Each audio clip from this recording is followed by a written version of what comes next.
It's cold, baby.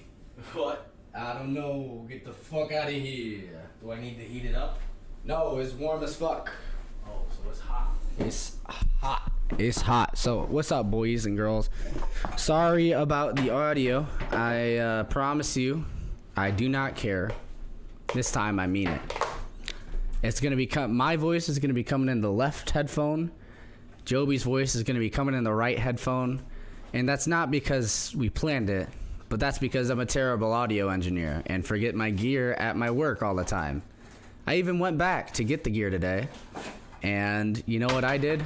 I left the crucial piece for a podcast at my job, and that crucial piece is a portable audio recorder that allows you to record one channel into studio, 2 channels. So, here we are. If you're listening in headphones, I'm sorry. Not really, but Get over yourself. welcome to the Who Cares podcast. Today, I am feeling vindictive and sardonic. How about you? I don't know what the second word means, but I feel good. I'm doing good. I'd say Bo Burnham's entire career is sardonic. All right. Melancholic sarcasm. Oh, okay. Cool. Now I know. Right. How's your week? My week's been great. I've been doing a lot. Weeks, actually. That was a funny text. Somebody sent me a song and said, goth people music. So I'll listen to that later, but it's been a good week. I'm having a good time. Very busy. Sleeping. Had a decent schedule. Oh, yesterday was sweet. I got to do hick shit. That's the best way to explain it. I get to go hang out with my boss, who's awesome. It's always fun. It's always great to hang out with your boss, especially when he does hick shit. So I got to ride in the back of a truck. I got to ride dirt bikes. I got to drive a go-kart. I set the record time in the go-kart because I am good at driving. Snap. Mm-hmm. And Look at you. they saw me flying around, and they were like, dang, son, where'd you learn how to drive? And I just looked at them, tipped my hat, and said, it's in my blood. Mm-hmm. Because it literally is in my blood. Not because I had a diverse childhood, but because I was born this way. That's it. I don't know why it peaked. Yeah, me either. It's just like, yeah, sick of this. Fuck! Like, it didn't peak there. It just... ah!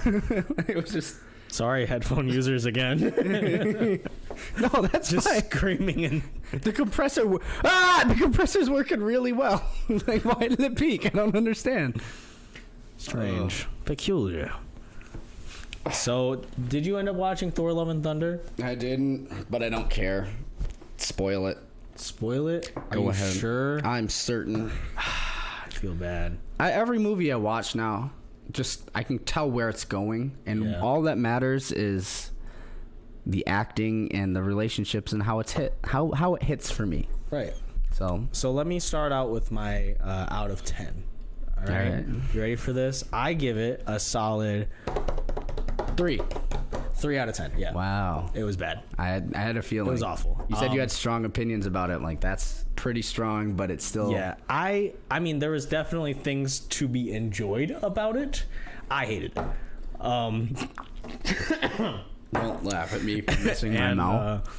Because it was just like, I don't know. I was excited because I was like, you know, Infinity War and Endgame, like Thor's story was just kind of like glossed over and made a joke. And like, I was looking forward to them taking it a bit seriously and like, you know, having an end to his arc, you know, where he's losing people, right? And instead it was just like, there wasn't a genuine moment. Like, every single time where they were about to get serious about anything, it was interrupted with a joke that often just didn't land for me. And I was just like, I don't know, the entire time, like, I wanted to care. I think that was the thing, is I wanted to enjoy the movie, but it just felt like, I don't know, just like, honestly, it kind of felt like a cash grab. And I'm just gonna full on spoil it for you. So the villain is Gore the God Butcher, right? And his count that you actually, the people you see him kill, is like one god. So you see him kill one god, and then like word spreads because he attacks New Asgard, and they're all like, oh no, we gotta get help, you know, let's go to this place where there's a bunch of gods where they all like come together and talk, and we'll ask for help. And like the entire time it's like a joke, and when they finally get there to ask for help, Zeus is just like, nah, and then they fight, and you proceed to watch Thor murder significantly more people than you see Gore the God Butcher murder. And they're gods, you know, and I'm like, I don't care. This makes it hard for me to like Thor, because I'm like, you're doing exactly the same thing that you're fighting against. And then like Jane Foster, they like were about to have a moment, and then it was interrupted by Korg just doing karaoke about like a sexual song. And I was like, you can't have actual sexual intercourse on screen in a Marvel movie. Well, they made like joke two jokes, which I was surprised about, because they made that joke, which was kind of not really. But then they were like talking about the gods having an orgy. They brought it up like 3 or 4 times. I was like, this is weird. Why is this in a Marvel movie? But yeah, that did not hit for me. So I haven't seen the movie. I'm not talking about the movie. I'm talking about Marvel in general now. But good humor is unexpected, and like an unexpected truth is what makes comedy special. Like if you watch any great comedian, whether it's Dave Chappelle or whatever, and it's like they're telling stories about their life, or they're showing something in a funny way, and instead of just telling the punchline, they get to the punchline in a weird way. And the best comedians tell some sort of universal truth, to something that everybody can get behind in some way, shape, or form. Although, I mean, like, part of the being a comedian is to like stir up the crowd. But with Marvel, we've seen the joke with the bathos, where it's something serious is about to happen, tell a joke, nobody will expect it. Yeah. To where the comedy of the situation is no longer funny. It's expected. You can do this in other movies still, and you can do it well. It's just that Marvel's done it so many times in every single one of their movie that now when an unexpected joke comes in, it's like, wow, all right, you could have just had a serious moment and we would have liked it. But I don't know. Marvel just needs to be okay with being serious. Yeah. Like, I thought Aunt May was going to die. Then she would tell, like, when Aunt May was dying in Spider-Man No Way Home, I thought that she was going to tell a joke, and then she's saved and just in the hospital. Like, somebody comes in, helps Peter Parker, but they're like, no. Yeah. Aunt May's bitch ass dies. Yeah, when you actually, like, take a moment and have a single moment of seriousness, it, like, is good. It makes you care. But I don't know. It was just like, and there's many other things I could list off, but you might want to watch it, you might not. I don't know, but if you do end up watching it, we can have a whole in-depth discussion about how bad it is. I'll watch it eventually. Maybe this Sunday. I want to watch Elvis. I want to watch Minions. I want to watch a lot of things. I want to watch the Minions movies because it's good for movies, okay? If this is how movies have to be marketed now, which is just like, all right, we're going to do something stupid at the movie theater. Everybody dress up, post it on the Marvel subreddit or whatever, and we'll pick a winner and give you $1,000. If that's how movies need to be marketed, that's how they should be marketed, right? So the fact that everybody dressed up and went to the Minions movie for the memes meant that the marketing for the Minions has been great. Their target audience was hit, and then their target audience grew up, and they still managed to capture a little bit of the target audience by like making the Minions so easily memeable and shareable. If you can't make a shareable product, it's not. There's no point in marketing it. Like, your experience has to be shared by other people because your megaphone only goes so far.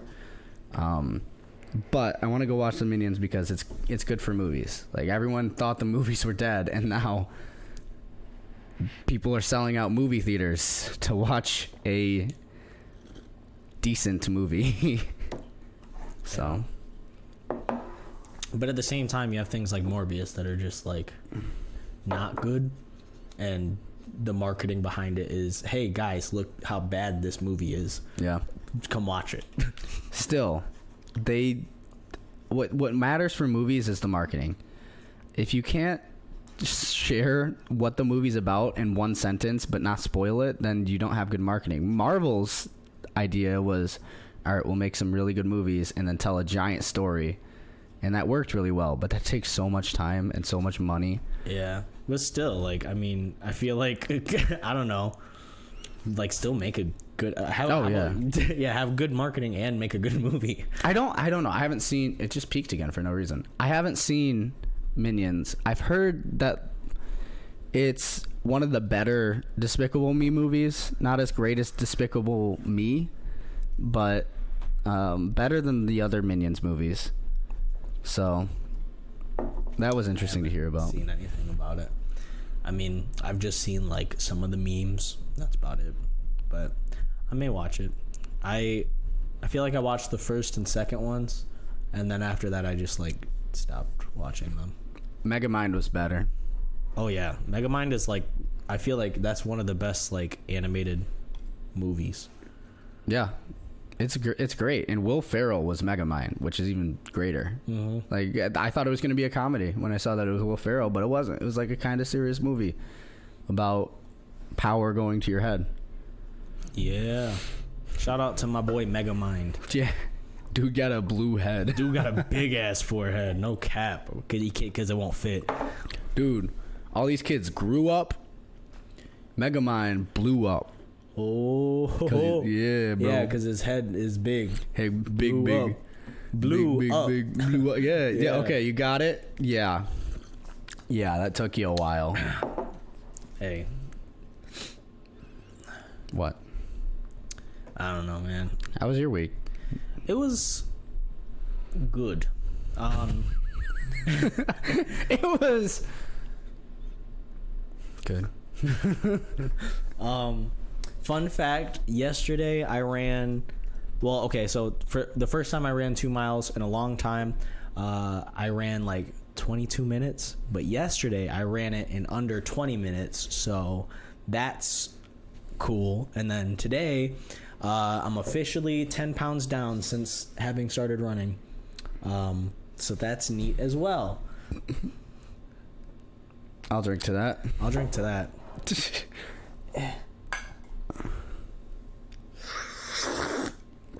No, that's nice.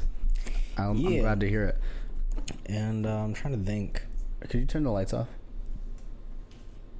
Yeah, there we go. I was wondering. There both we of them. go. Both of them. There we go. Oh, snap. Nice. I think people kind of, they hate running so much that they pretend that it's not as good for you as it is. You know, like people are always trying to find reasons on why you shouldn't run, because nobody likes doing it, right? Yeah. Like, I mean, it sucks, but like then when you do it long enough, it's like really enjoyable. yeah, it just sucks to get into. Yeah. But once you get into it, Yeah, and like people just don't use their knees enough. They don't keep their knees active. and you gotta do it. If you're gonna not be an old person with polio, then Well, polio use your knees. has nothing to do with your knees. No, but you get what I'm saying. Yeah. Like, your cartilage loosens up, you know? If you play with your ears, my brother has the softest ears, and that's because he used to just play with his ears all the time. That's good though, Right. because if you ever got into wrestling, you wouldn't get a cotton ear, or not cotton ear. I can't remember, but it's the one that makes your ear look fucked. I think cotton ears. Cauliflower Yeah, ear. cauliflower That's ear. what it was. But like, you just you use it. If you don't use it, you lose it. That's my mantra. And that's like really unfortunate, because video games teach us that we can level up and then like stop and we don't lose progress. But real life ain't like that. If you don't do it, then you just start to get worse at it. Honestly, why haven't video games done that yet? Like, why isn't that a thing? Yeah, because that would get people to come back and continue playing. Yeah. Like, your XP level in Minecraft should drop off every single day by 1 point. Half a point when you're really high up. And then every day that you don't do it just continues, you know? Yeah.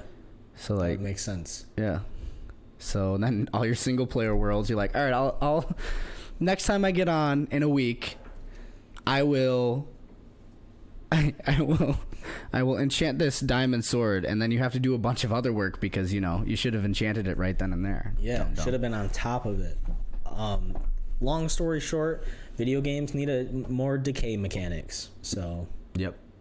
We want our video games to be like real life, so instead of them being escapes, they're just lessons. They're as stressful as real life. When you die in a video game, you should feel a little bit of pain wherever you are. And that's why we're working on a revolutionary technology where you hook yourself up to electric pulses, and it will literally give you the sensation of pain. As if you were living in the video game. It also works as a taser. So if you are into like BDSM, and if you die in the game, it will stop your heart. So there's that as well.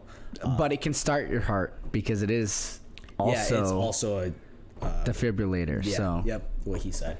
So that's the technology we're working on right now. Really close. If anybody wants to invest in us, our LLC is Legionnaire Boom Megamind.com LLC, and that's the name. So check us out. That's all we're saying. I think that I'm going to become an entrepreneur. Yeah. Yes. Doing what? I'm just going to be an entrepreneur. Okay. I don't have to work for that. Like Right. you can just say that you're an entrepreneur, right? Yeah. Well, if you have social media, yeah. I'm an entrepreneur. Yeah. Just affiliate market. Have you seen the meme where it's like, I'm making moves. I'm making so many moves that I can't tell you about. And it's just some dude saying that over and over again into his camera. He's like, I'm making so many moves that you can't even see how many moves I'm making, because I'm making more moves than you could even imagine in 1 minute. And he goes on for this in like 3 minutes. I feel like that's like 70% of people on social media. Yeah.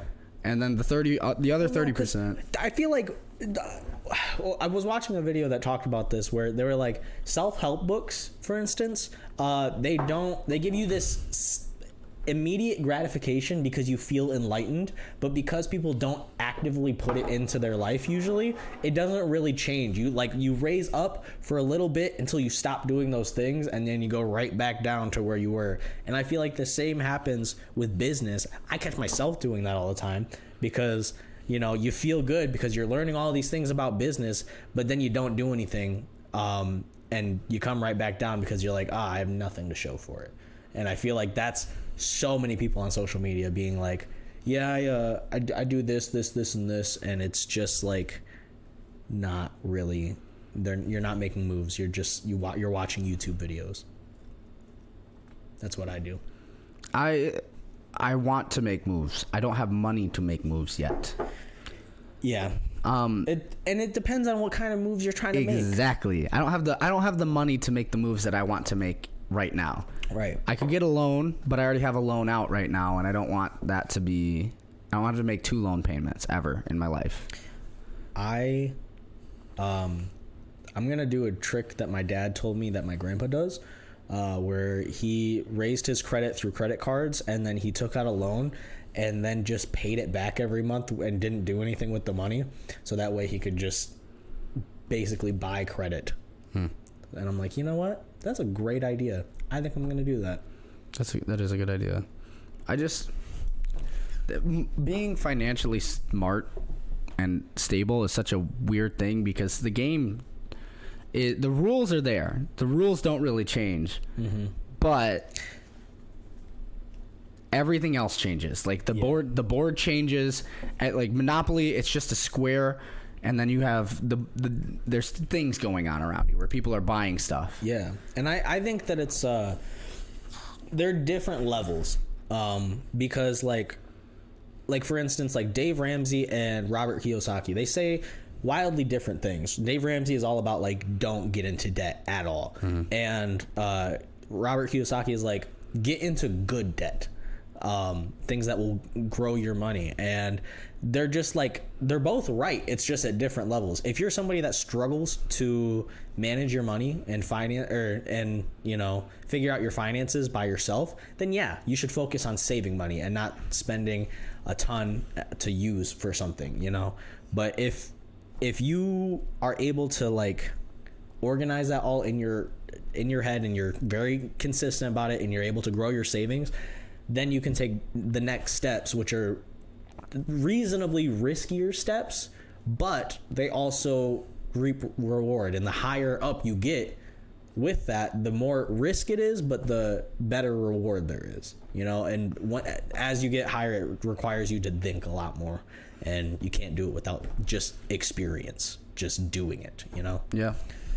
So everything takes time. yeah, You're never going to be the best at something right away. You could have a lot of skill, but it's not because you were born with it for most things, right? Like maybe just the way that your body formed, you're able to run really fast, right? Or you're able to lift more than the average person. But if you work really hard at it, if your body isn't designed to go very fast, you can get really, really fast. Especially with things that we've made up, like you can learn things pretty quickly and dedicate yourself to it. But most stuff comes from past, like past experience. Like let's say you used to cook all the time, and you just like kind of would practice like touching the noodles and stuff, and then all of a sudden you start painting and you're a really good painter. Like it's everything you do is connected. Just doing things is kind of the most important thing.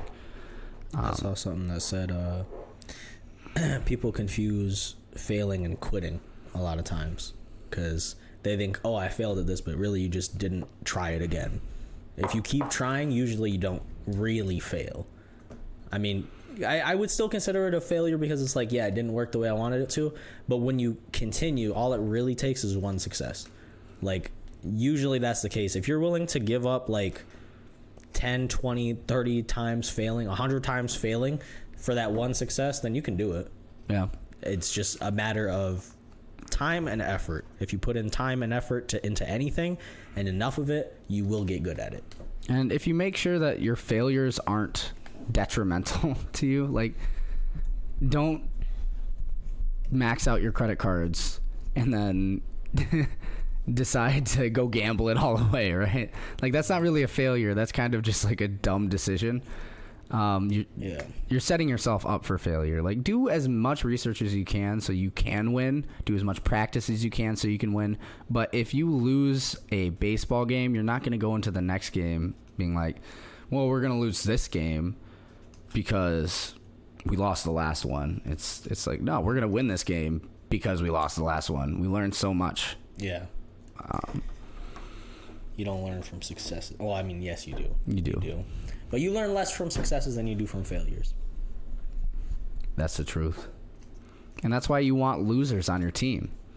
Truthfully. People who are comfortable losing, I would much rather have a group of them than a group of people who consistently win. Because I literally think about it like water, right? Water is not like a strong thing. You don't think of it as a strong thing, but it wears down mountains because it just persists. It doesn't stop.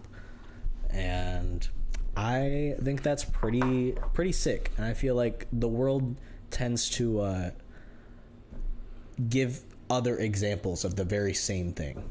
I feel like that's just like a thing in the world. If you're persistent, you'll get very, very far. And focus, dedication, and a little bit of luck. I hate it when people, I'm always on this thing. I hate it when people say that it's all luck. Famous people are famous because they were born into it. Sometimes, but you also do have to be a little bit charismatic. You have to be likable in some way, shape, or form. Otherwise, you're just a blip. Yeah, I think it's easy to say that so that you have an excuse to not do it. Right. You know, because you're like, I could never do that because I'm not that lucky. When it's like, when you really sit down and look at what they did, usually it's not about luck. It's about all of the time behind the scenes that they put the work in. Like, everybody brings up the fact that Jay-Z had lunch with all these very, very rich people and all these very successful people. But how do you think he got to that point? Yeah, how do you why do you think he wanted to have lunch with them? Mm-hmm. Maybe they had a really good idea, or they were having some difficulties producing a song, but they were still making really good songs. It's just because these people were persistent, and Jay-Z just saw that and was like, all right, let's talk. I want to see what you're doing, because you're doing things. Mm-hmm. Yeah, art really isn't about the final product. It's about the process. Like, when you get to know an artist, their music becomes so much better. Mm-hmm. Van Gogh doesn't really have the staying power because he captured the human form perfectly, right? His paintings, anybody could do that. It was just, he's an insane person. He had such an interesting story. He would go to the same cafe every single day to try to talk to this one girl who never looked his way. He cut off his own ear. He was a little bit crazy. He has a lot of stories like that. That's the staying power of Van Gogh.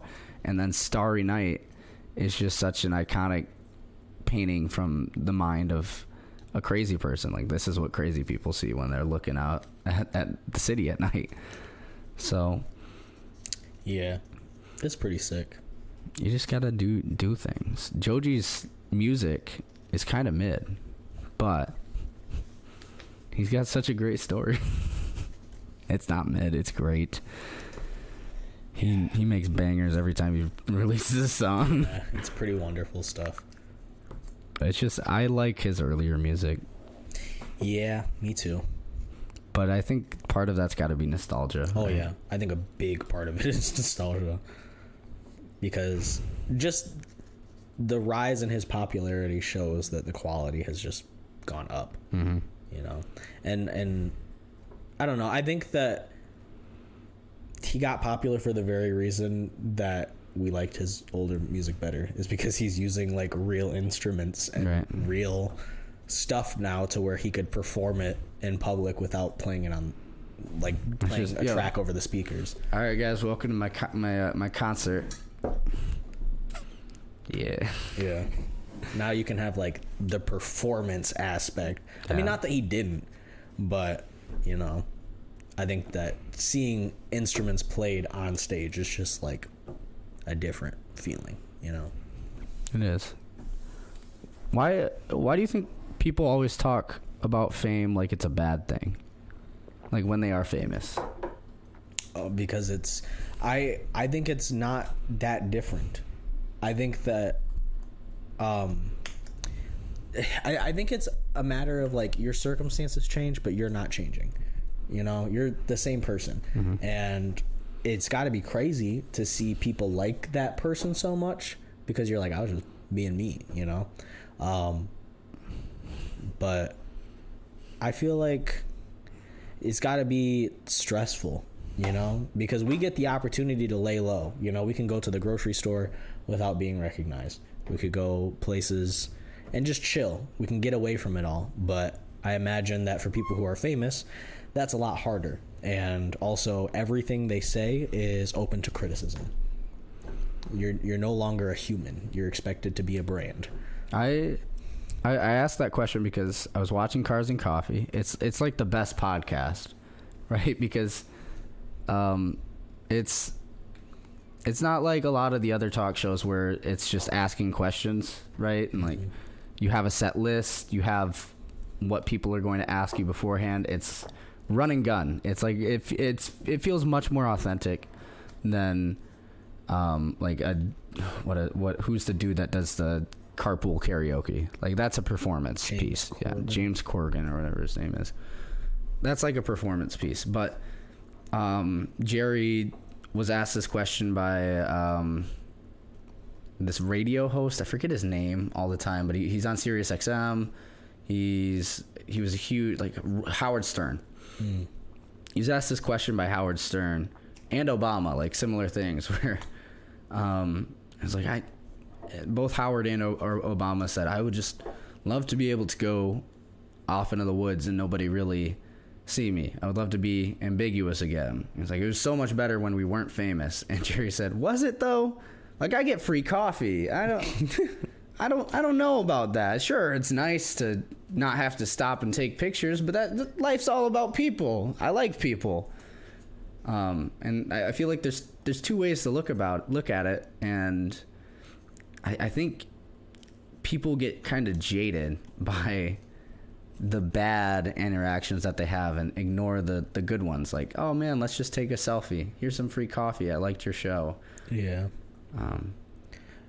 I also think that it definitely just depends on your personality, you know, because there are people who like love being around people. They never get like worn out by it. They're just like ready to meet new people and build relationships. But I feel like there's a significant amount of creators that are way more introverted, and they have that social battery at some point where they're like, dude, I just want to be left alone. Like, just relax, you know? So, right. I feel like that's a big part of it. I can see that. I don't know. I'm reading a lot of books about interpersonal relationships because I'm trying to grow my network of filmmakers in Lansing. And that's a hard thing to do. You have to be really good at talking to people, I think. Because, well, we're not in Hollywood. We're not in New York. We're not surrounded by creative people. We're surrounded by swamps. Mm-hmm. So it's really difficult, and I'm trying to grow my network. And it can't be an act. You just have to be interested in what other people are doing. And I think a lot of times when people do get famous, they're genuinely interested in what other people are doing, but they no longer get to ask that. They don't know how to ask a fan, like, hey, how's your day going? You know how mine's going. Mm-hmm. How is your day? Because it feels like they're not talking to people anymore. Everyone's trying to put on their best act for them. Yeah. And I can see why that would be annoying, and how that could drain your social battery more, because it's like, all right, whatever, man. But what I've learned the most from reading all these stupid little books is just you gotta like it. You gotta like what you're doing, and you gotta, even if it's not necessarily the best thing in the world, you just gotta enjoy it. Yeah. While it lasts. Heck yeah. I forgot to post this. Too late now. We're like half an hour in. It doesn't matter. If we're half hour in, we named it Who Cares? Yeah. Do you think we really care about this? I think we've shown through actions that we don't. Like, my brother commented, I can only hear you out of one ear. I was like, fine, God, I know. I'll fix it, whatever. But it's even worse now. So I don't know. It's just, we're just having fun. We'll figure it out. It'll be fine. We're just having fun. We're just two guys having a time. Exactly, a time. Yeah. That's it. We're spending time doing this. Exactly what we're doing, talking. We would love to have a visual thing, but you know what it takes? A top-down camera and a video switcher that we can both press. Yeah. And you know what that takes? A lot of money. And we don't have that. So yeah, I feel like there's probably things we could do, but the thing is, we were running into like the issue of like, if we do something that requires too much thought, then it's going to be hard to like conversate, you know, right, while we're doing that. And then at that point, you're just watching us do something rather than hearing us talk. And we do want it to still be us talking to some certain degree. Yeah.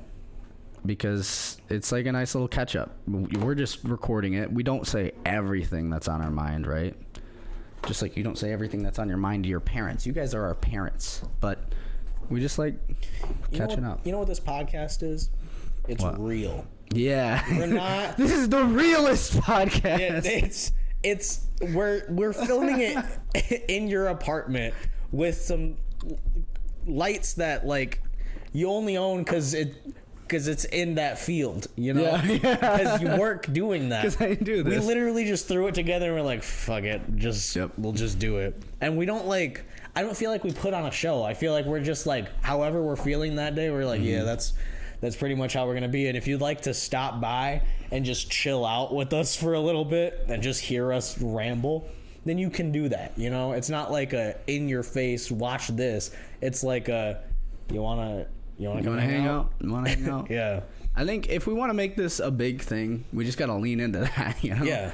We just gotta steer into the skit. This is a hangout spot. That's what it is. So like whatever we're doing, if I want to play the guitar, I might one of these times I might just play it the entire time. That'd be cool. Just talk. But I'll bring a big ass keyboard. Well, we could have a jam session, dude. A 1 hour band and never do it again. Yeah. I'm sure that We're gonna have like a really stupid name for our band. It's never a good band unless it's got a real dumb name. The Froth Lords. Yeah. That's what we are the Froth Lords. We make frothy music. Oh, music is froth and moist.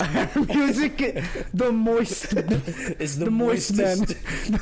Frothiest. We are the moist men, and we're gonna rock you. We're gonna rock your world. It's like real gentle music. Clowncore's my favorite band name still. Like we need to make the heaviest music possible. What are we gonna call it? You know what's heavy? You know what's fucking heavy, man? Clowns, bro. We'll call it Clowncore because that's how hardcore we are. We're as hard as clowns, man. We're as hard as clowns. How did clowns become like a borderline scary thing? Is it just it? Is it like... No, dude. Because I feel like since I've known that clowns exist, I feel like I was supposed to associate them with something scary and unnerving. Clowns are like the perfect example of like the death of the artist is it's the birth of the art, because they were made to be just fun. They're made to be funny, fun characters. But they're scary as shit. Dude, people are like, let's go pretend to be murderers in the forest. Yeah. Bro, what was that? I don't just know. Like one summer, just everybody decided, yeah, let's go dress up as fucking clowns and scare the shit out of people. In the summer too, like yeah, it got close to Halloween. Everybody was afraid that there was gonna be like a mass clown murder, or something, and then nothing happened. Yeah, there was no clown sightings. It was just, oh, it's Halloween. Let's have some fun. Let's get some candy, guys. Let's get some candy. That's crazy. I feel like we got to watch so many weird things unfold. Yeah, I agree. It's just been fun. The internet really was a giant leaf blower to like the fog of the world. Yeah. Really. It was just, man, I can't see anything. Let me clean off my yard real quick. Yeah. Because all of a sudden everybody knows everything. And we do shit like the Harlem Shake at the same time. Which Joji created. Yeah. Fun fact. Yeah, crazy enough. I didn't even know that. Like, I was into him at the time that he created that. And I didn't know that he was the guy that came up with the Harlem Shake. Yeah. It's crazy. And the Harlem Shake's so stupid, but it was so like... Well, that's the thing, is I feel like people love stupid. Like, because it makes you feel smart. I feel like that's how it is. I think we need to bring back the Harlem Shake. Yeah. Just round 2. And then this is where we would normally cut, and then we would just start playing the music, and then... What was the song? It was like 5 to 9 and it's been a shot. No, it was Do the Harlem Shake. Yeah. I think what happened. This is how I imagine the idea coming. They're like half a fifth deep. They look at each other. This song comes on. Like, what is the Harlem Shake? Yeah.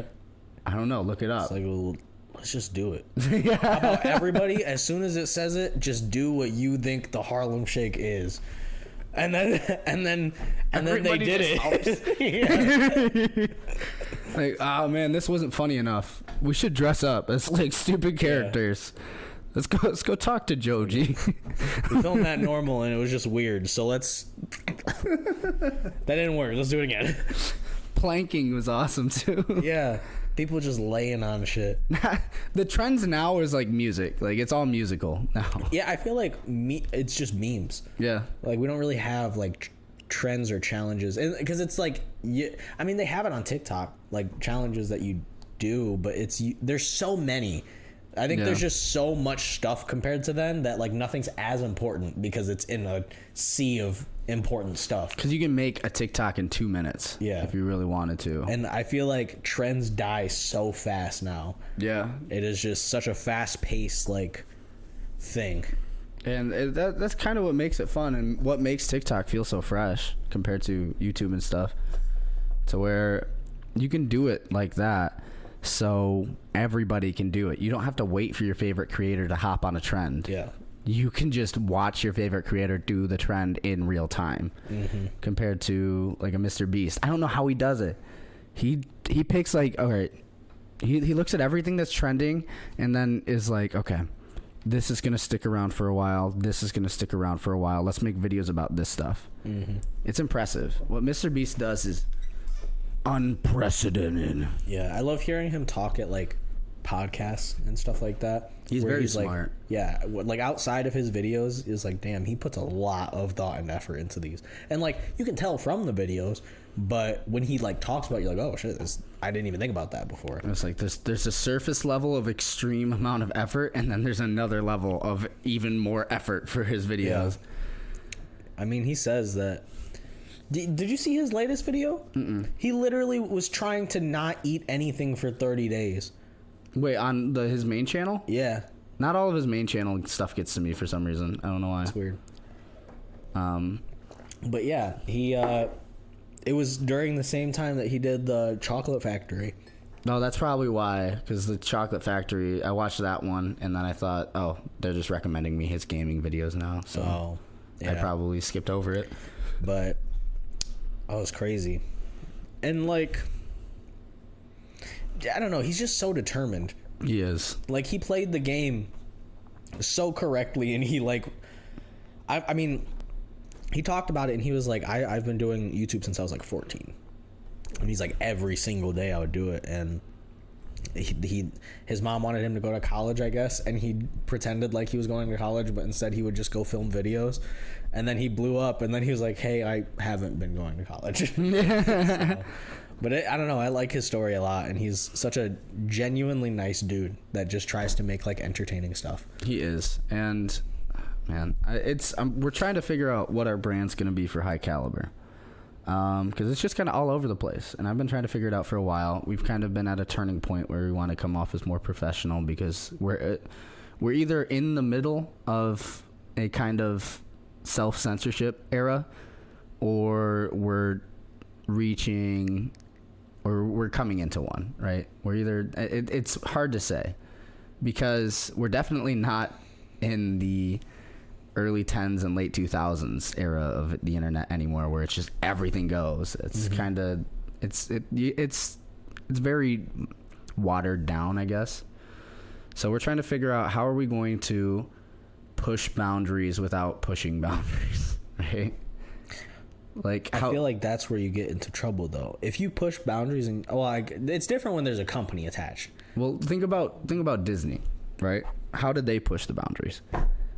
I would not use Disney as an example to push boundaries. How did they push the boundaries? They're the safest thing, but they did something different. They took these characters from fairy tales and all these things that have murder and blood and gore and all these things, and watered them down to be family friendly. That's how they pushed the boundaries. They went the opposite direction that you think of when you think of edgy, right? Mm-hmm.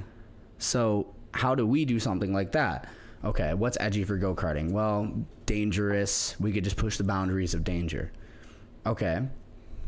What if we just involved stories? What if we started becoming storytellers of go-karts? What if we started telling stories of the entertainment thing? So you get to watch us have a good time instead of you having to come to our facility to have a good time. You watch people at our facility have such a great time that you want to come enjoy what we have to offer. And I think that's the way to do it, because Disney's parks fund their movies. That's how it works, and their movies fund their parks. Like it's a beautiful relationship. But how do we do the same thing? And that's what I'm trying to figure out. I have a very decent idea, but it's not fully fleshed out yet. And I probably can't tell you the idea fully for legal reasons. But yeah, grinding. I'm on that grind. That's how it be, bro. I'm a marketer that wants to make movies like all movie makers want to be marketers, and all marketers want to be movie. I don't know if that's true. I just make shit up. I just say things. Yeah, that's probably the right way to do it. I feel like sometimes I overthink what I'm saying. It's like, just say stuff, dude. So you don't always need to say something that's important. Just say something. Because people will listen to when you do find something that is important. Yeah. I think I was always just in fear that, like, if I talked all the time, then when I had something important to say, people wouldn't listen. Whereas, like, if I'm quiet most of the time and I do speak up, then everybody's like, what? I kind of had the same thing, but I realized that happens only sometimes. People are going to ignore you no matter what. So yeah. And also there is definitely a social switch where it's like people can recognize when you're being serious. Right. You know, you can be a goofy guy and have people still take you seriously, I feel like. So that's something. It is something that exists. I like to have a good time. How about you? Nah. All right, why not? Well, I love being miserable. Why do you like being miserable? Because I can't hit rock bottom. Why do you fantasize your misery? Because it's fun, and when I listen to sad music, it makes me happy because I'm sad. So it's like a mix. Why can't you hit rock bottom? Because I'm already there. You know, I'm already heated. I can't go down if I'm already at the bottom. I'm already heated. Yeah, that's life right there. Let's go. You can't hit rock bottom if you're at the.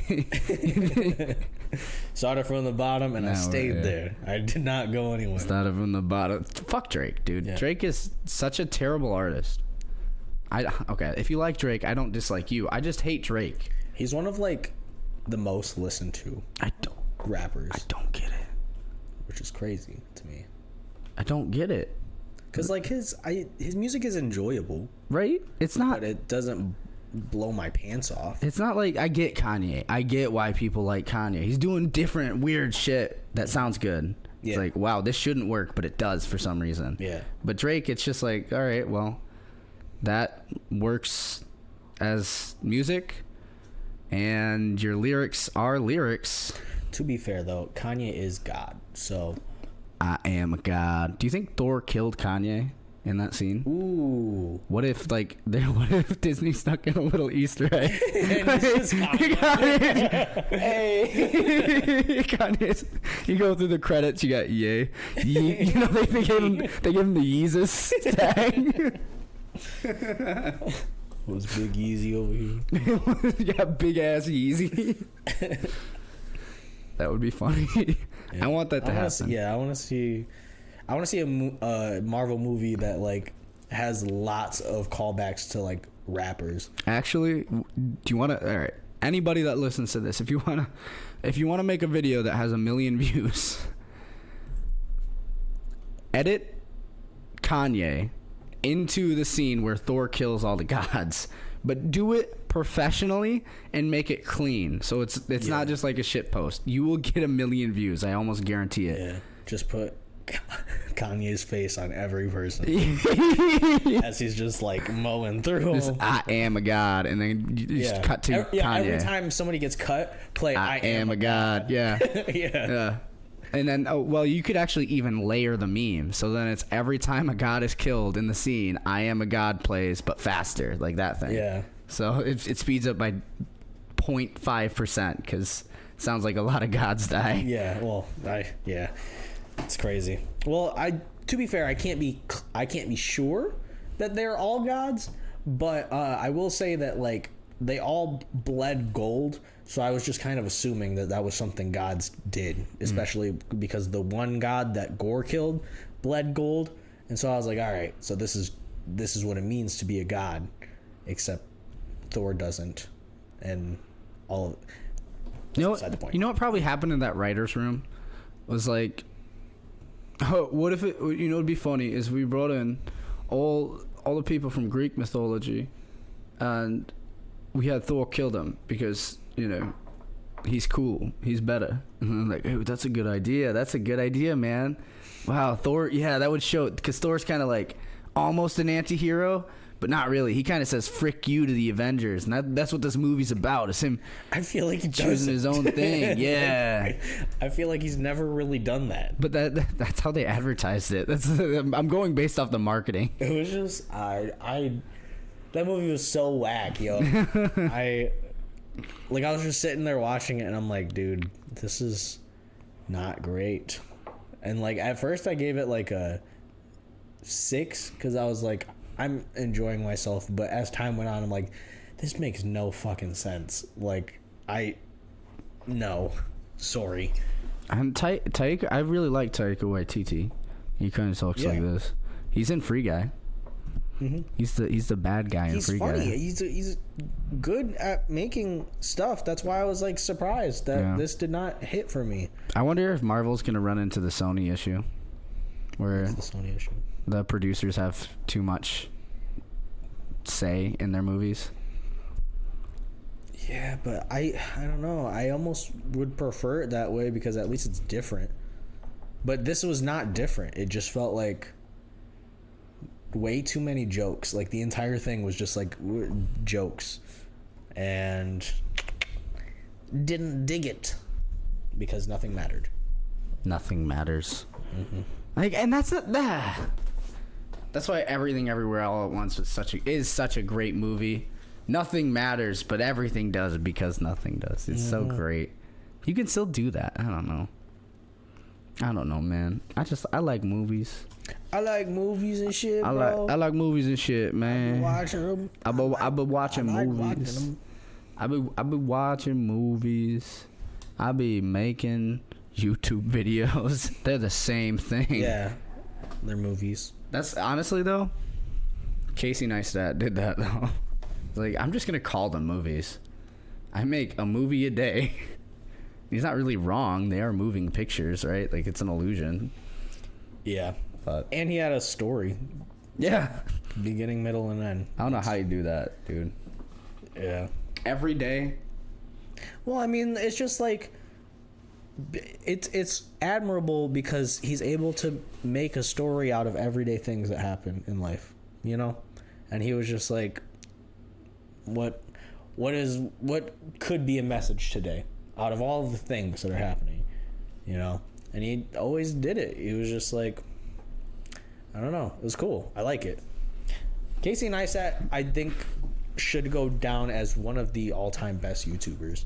Oh, 100%. And I think Mr. Beast is probably there as well. PewDiePie's up there. Yeah. Well, him mainly because he had #1 status for so long. Well, he started the game. Like, he really was kind of the first person to be like, all right, here's how you play the YouTube game. You just do what's popular, combine it. So, and he's stayed relevant for so long because anytime it doesn't get stale for very long. He's just like, he switches it up. Yeah.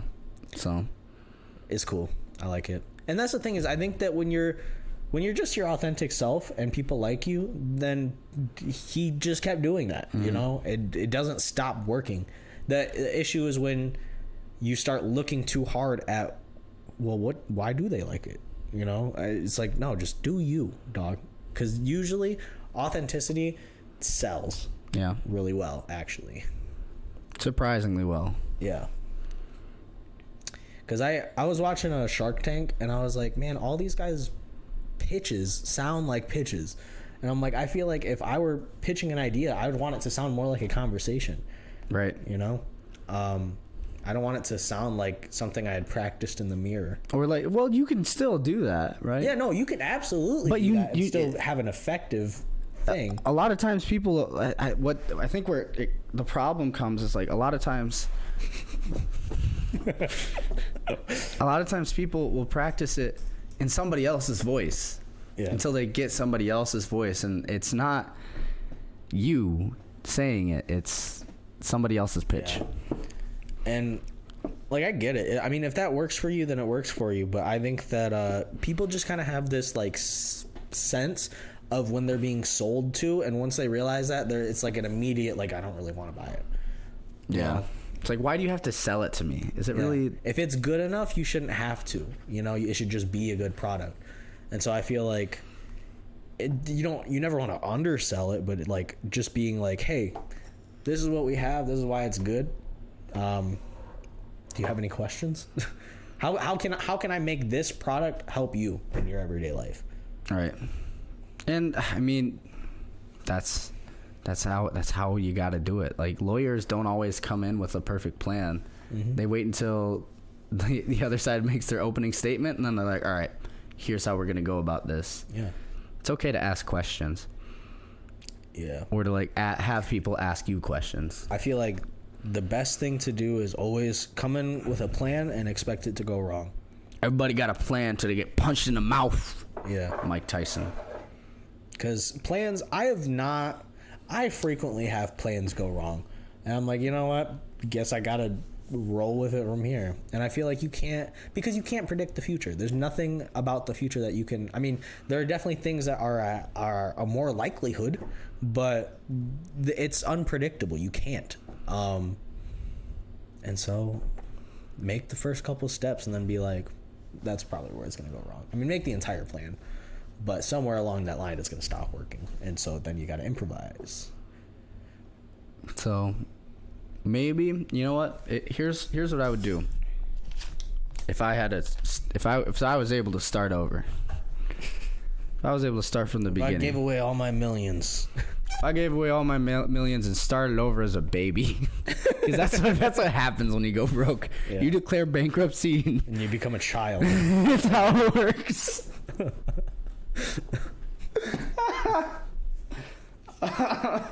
So once you become a child, what would you do? If you were a little infant baby boy, I did. Because you lost your money. If I lost my millions and became a baby, I would pay attention in school, right? But I would just kind of wing it. I would do all the projects, do all the homework, but wait until the last minute, right? Like, procrastination, I feel, is a very important skill to have when you're younger. In middle school, I would do the same thing as elementary school. Middle school is high school light. It's really just elementary school with a little bit more freedom.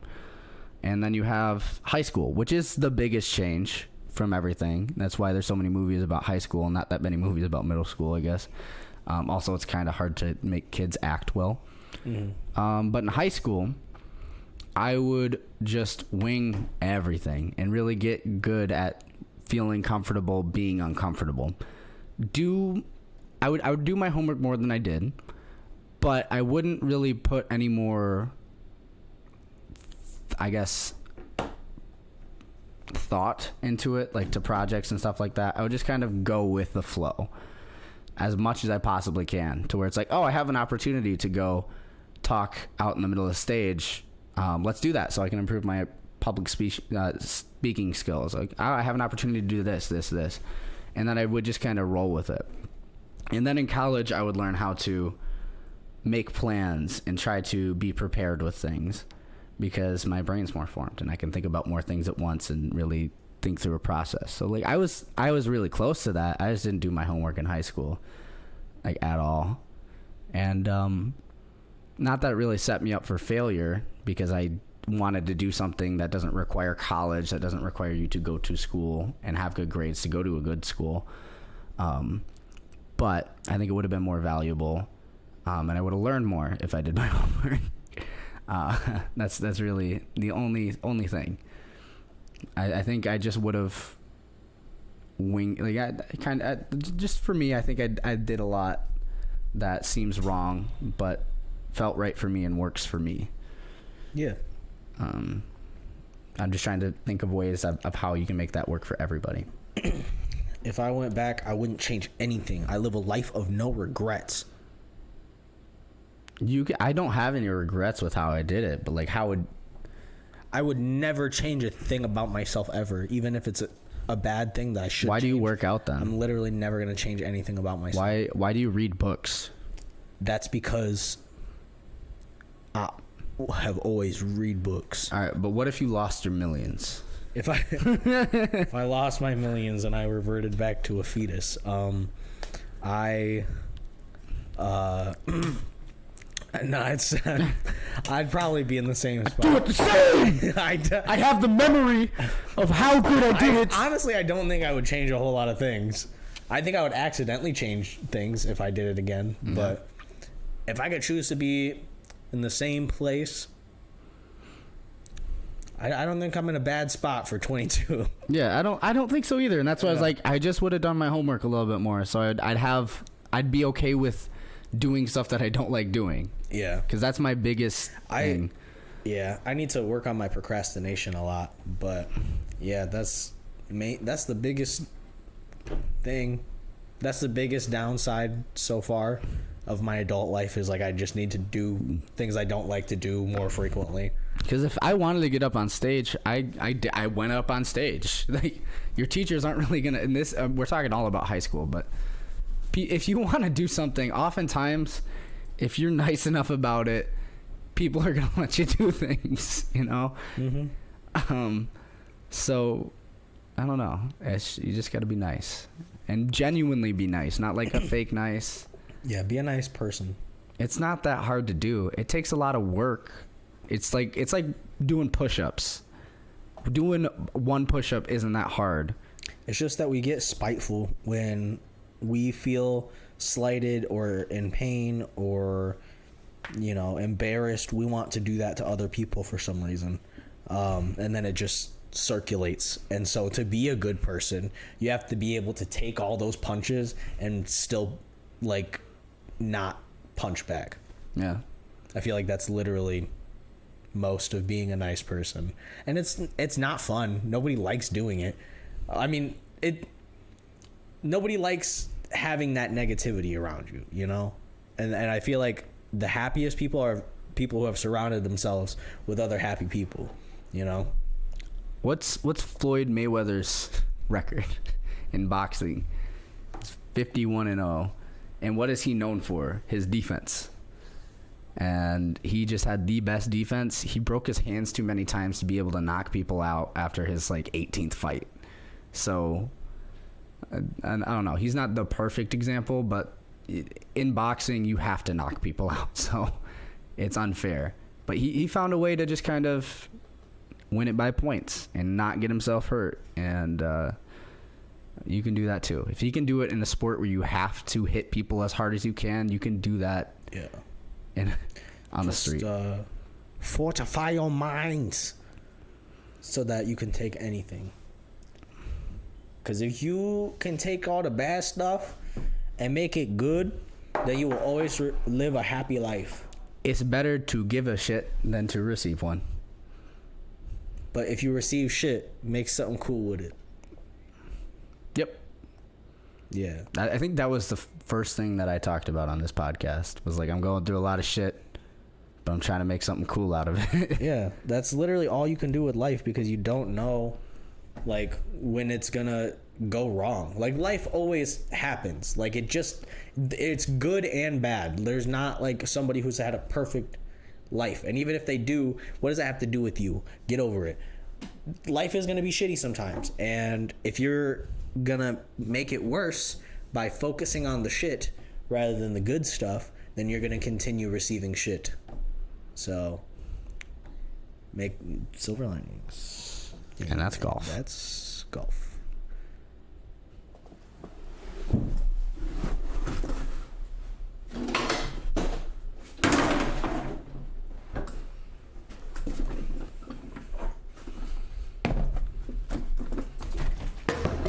All right.